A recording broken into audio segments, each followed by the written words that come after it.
Assalamualaikum warahmatullahi wabarakatuh. Selamat datang di YouTube channel saya, Irfan Laisa. Sebenarnya video kali ini bertujuan untuk menyelesaikan tugas-tugas saya di kampus. Beberapa penjelasan apa sih sebenarnya radar? Sebagaimana pembuka, radar adalah singkatan dari Radio Detection and Ranging. Ini adalah 5 hal yang perlu kalian ketahui tentang apa itu radar. Nomor 1. Sejarah radar berasal dari seorang ahli fisika Inggris bernama James Clerk Maxwell mengembangkan dasar-dasar teori tentang elektromagnetik pada tahun 1865. Setahun kemudian, seorang ahli fisika berasal Jerman bernama Heinrich Rudolf Hertz berhasil membuktikan teori Maxwell tentang gelombang elektromagnetik dengan menemukan gelombang elektromagnetik itu sendiri. Pendeteksi keberadaan suatu benda dengan menggunakan gelombang elektromagnetik pertama kali diterapkan oleh Christian Holzmeier pada tahun 1904. Bentuk nyata dari pendeteksi itu dilakukan dengan memperlihatkan kebolehan gelombang elektromagnetik dalam mendeteksi kehadiran suatu kapal pada cuaca yang berkabut tebal. Namun dikala itu pendeteksi belum sampai pada kemampuan mengetahui jarak kapal tersebut. Pada tahun 1921, Albert Wallace Holmes menemukan magnetron sebagai tabung pemancar sinyal atau transmitter yang efisien.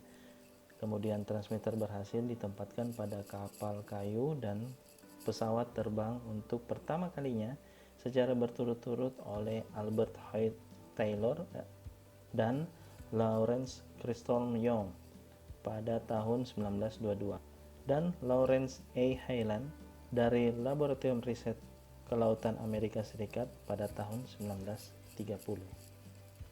Istilah radar sendiri pertama kali digunakan pada tahun 1941, menggantikan istilah dari singkatan Inggris RDF atau Radio Direction Finding. Tetapi perkembangan radar itu sendiri sudah mulai banyak dikembangkan sebelum Perang Dunia Kedua oleh ilmuwan dari Amerika, Jerman, Prancis, dan Inggris. Dari sekian banyak ilmuwan, yang paling berperan penting dalam pengembangan radar adalah Robert Watson Watt, asal Skotlandia, yang memulai melakukan penelitiannya mengenai cikal bakal radar pada tahun 1915. Pada tahun 1920-an, ia bergabung dengan bagian Radio National Physical Laboratory. Di tempat ini, ia mempelajari dan mengembangkan peralatan navigasi dan juga menara radio. Watson Watt menjadi salah satu orang yang ditunjuk dan diberikan kebebasan penuh oleh Kementerian Udara dan Kementerian Produksi Pesawat Terbang untuk mengembangkan radar.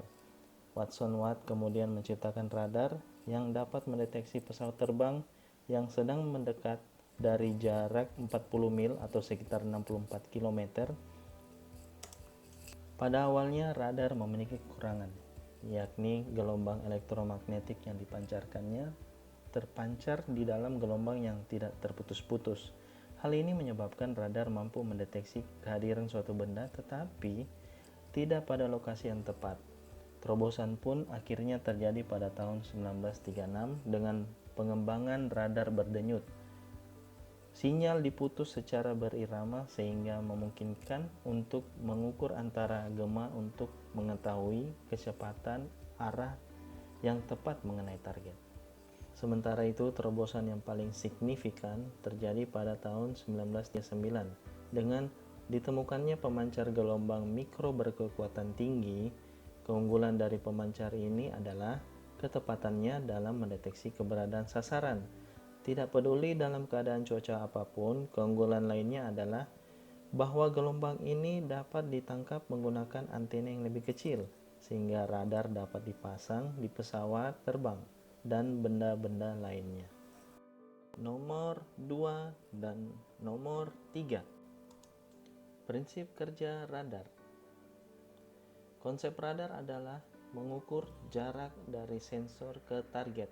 Ukuran jarak tersebut dapat dengan cara mengukur waktu yang dibutuhkan gelombang elektromagnetik selama pancarannya mulai dari sensor ke target dan kembali lagi ke sensor itu sendiri. Konsep radar hampir sama dengan metode seismik pada geofisika. Klasifikasi radar. Klasifikasi radar dibedakan menjadi dua bentuk, yaitu berdasarkan bentuk gelombang dan berdasarkan jumlah antenanya. Untuk berdasarkan gelombang terbagi dua, yaitu continuous wave dan pulse radar. Untuk continuous wave merupakan radar yang menggunakan transmitter dan antena penerima secara terpisah, di mana radar ini terus-menerus memancarkan gelombang elektromagnetik. Radar CW yang tidak termodulasi ini dapat mengukur kecepatan target serta posisi sudut target secara akurat. Radar CW yang tidak termodulasi biasanya digunakan untuk mengetahui kecepatan target dan menjadi pemandu rudal atau missile guidance. Pulse radar merupakan radar yang gelombang elektromagnetiknya diputus secara berirama. Frekuensi denyut radar atau pulse repetition frequency atau PRF dapat diklasifikasikan menjadi tiga, yaitu PRF high, medium, dan low. Untuk klasifikasi radar yang berdasarkan jumlah antenanya ada dua, yaitu radar monostatis dan radar bistatis.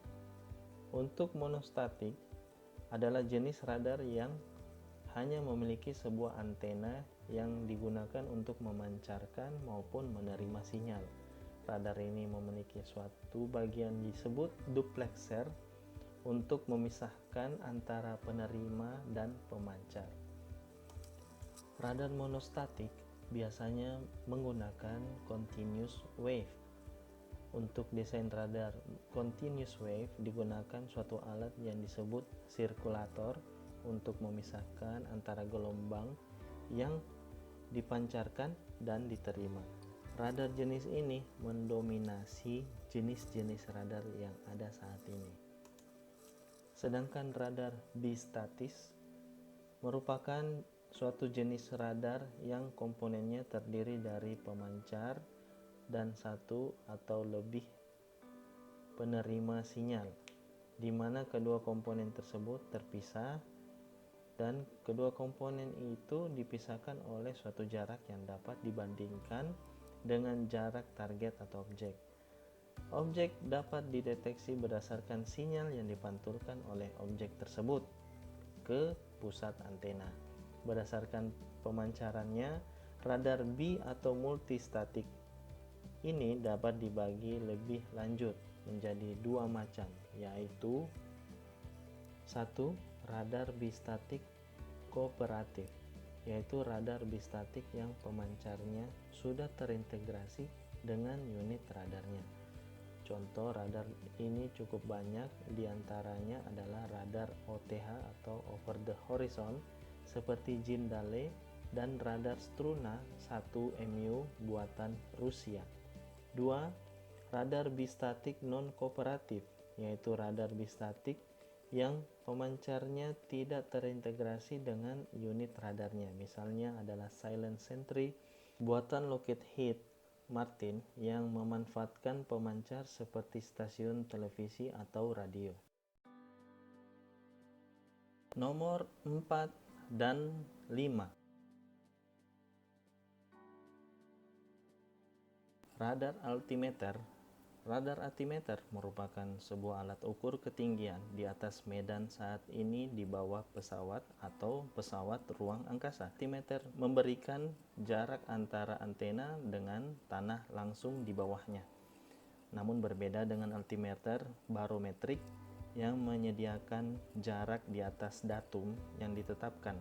Biasanya berarti itu permukaan air laut. Penggunaan altimeter ini biasa digunakan untuk penerbangan dan pesawat terbang ruang angkasa. Radar astronomi. Radar astronomi adalah teknik mengamati benda-benda astronomi terdekat dengan merefleksikan objek target microwave off dan menganalisis refleksinya. sistem kerja radar telah digunakan untuk berbagai studi tata surya. Transmisi radar baik dapat berbentuk pulsa ataupun kontinu.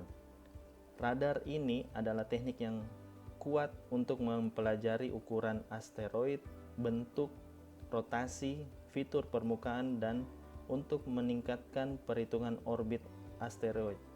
Pengukuran jarak dan kecepatan asteroid menggunakan radar memungkinkan perhitungan orbit asteroid jauh ke masa depan. Radar cuaca. Radar cuaca juga disebut radar pengawasan cuaca, weather surveillance radar, dan radar cuaca Doppler adalah sebuah jenis radar yang digunakan untuk mencari curah hujan, menghitung gerakannya, dan memperkirakan jenisnya. Apakah hujan, salju, hujan es, dan lain-lain.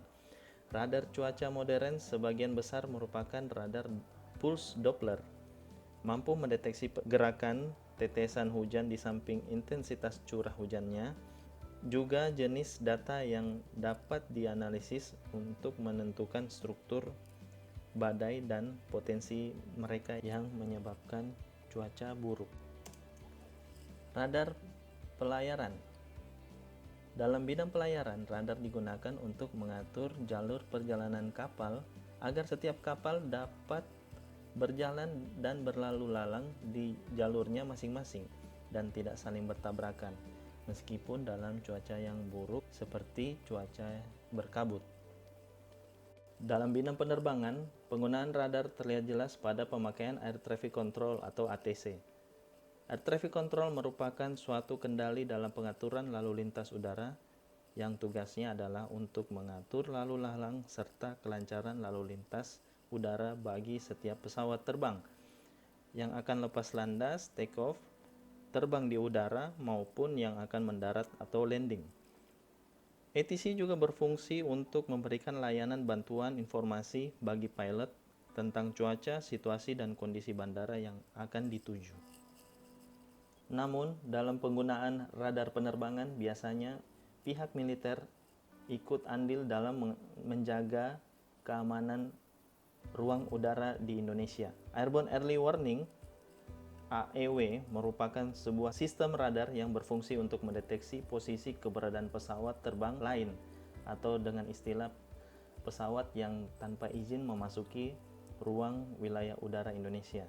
Sistem radar ini biasanya dimanfaatkan untuk mempertahankan dan penyerangan udara dalam dunia militer. Dalam dunia militer masih lebih banyak lagi kecanggihan radar yang digunakan. Salah satunya radar pemandu peluru kendali. Biasa digunakan oleh sejumlah pesawat tempur untuk mencapai sasaran atau target penembakan. Salah satu pesawat yang menggunakan jenis radar ini adalah pesawat tempur Amerika Serikat F-14. Dengan memasang radar ini pada peluru kendali udara atau AIM-54 Phoenix, maka peluru kendali yang ditembakkan ke udara itu atau air-to-air missile diharapkan dapat mencapai sasarannya dengan tepat. Radar kepolisian. Radar ini biasa dimanfaatkan oleh kepolisian untuk mendeteksi kecepatan kendaraan bermotor saat melaju di jalanan. Radar yang biasa digunakan untuk masalah ini adalah radar gun atau radar kecepatan yang berbentuk seperti pistol. Baiklah, sekian dari saya video tentang 5 hal yang perlu kalian ketahui tentang radar. Wassalamualaikum warahmatullahi wabarakatuh.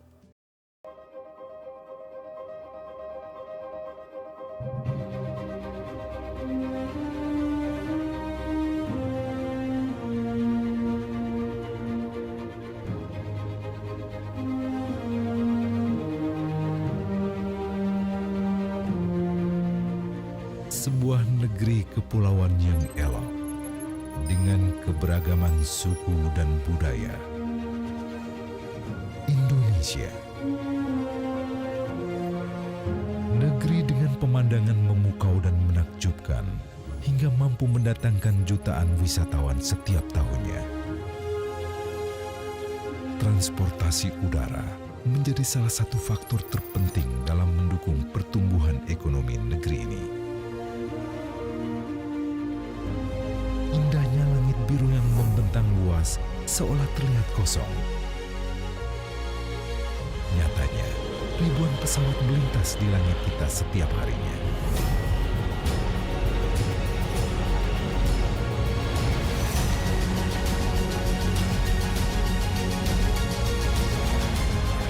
Disinilah Airnav Indonesia melaksanakan tugasnya mengatur ruang udara Indonesia untuk menjamin keselamatan penerbangan.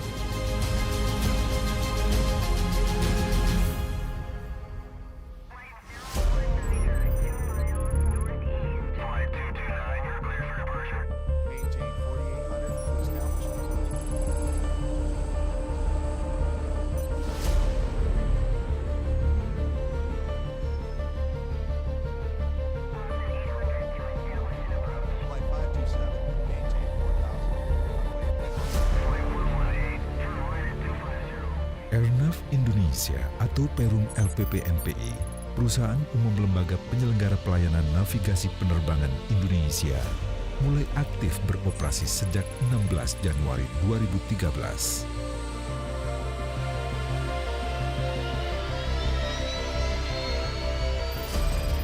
Dengan pertumbuhan lalu lintas udara yang meningkat pesat, menjadikan Airnav Indonesia mempunyai peranan penting dalam mengelola pergerakan pesawat di ruang udara Indonesia sesuai dengan visi Airnav Indonesia menjadi partner terpercaya. Penyelenggara pelayanan navigasi penerbangan dengan standar internasional yang mengedepankan keselamatan, keamanan, dan kenyamanan sejalan dengan misi Airnav Indonesia yang sudah berjalan selama ini.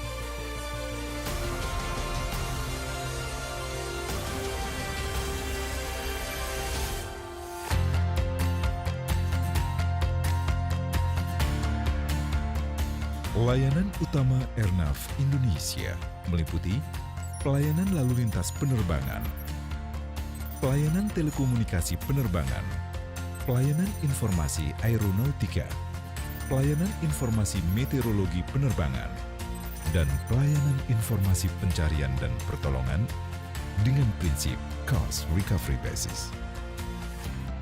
Sebuah perlintasan ruang udara yang rumit hingga membentuk sebuah seni keindahan. Perpaduan antara teknologi dan kehandalan sumber daya manusia yang didukung dengan peralatan modern dan mutakhir berstandar internasional.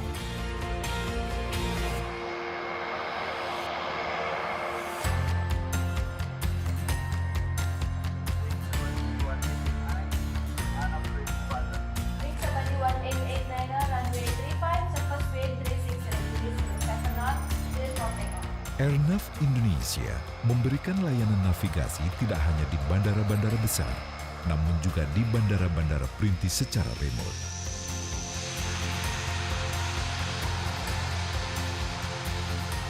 Pengelolaan layanan Airnav Indonesia mencakup seluruh ruang udara Indonesia yang dibagi menjadi 2 Flight Information Region.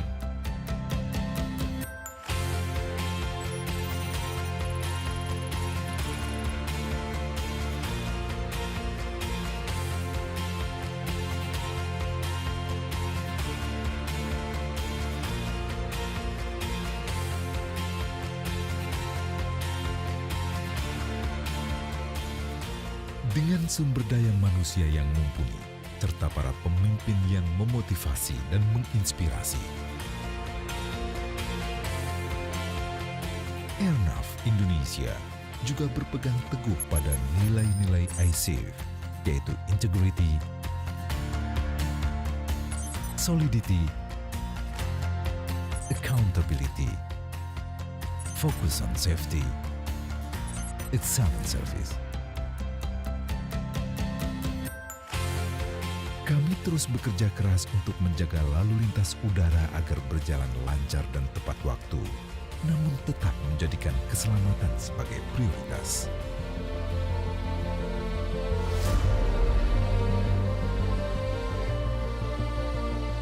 Tak pernah berpuas diri.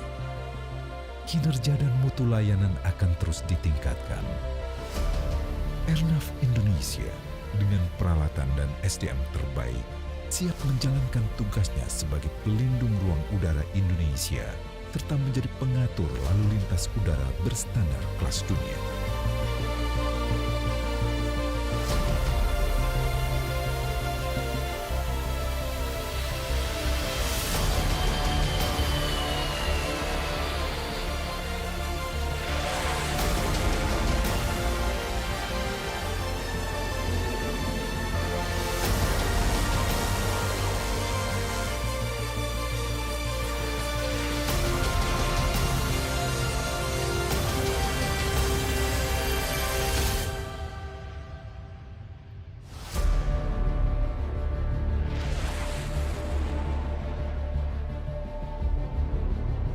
Airnav Indonesia, the very best for safety.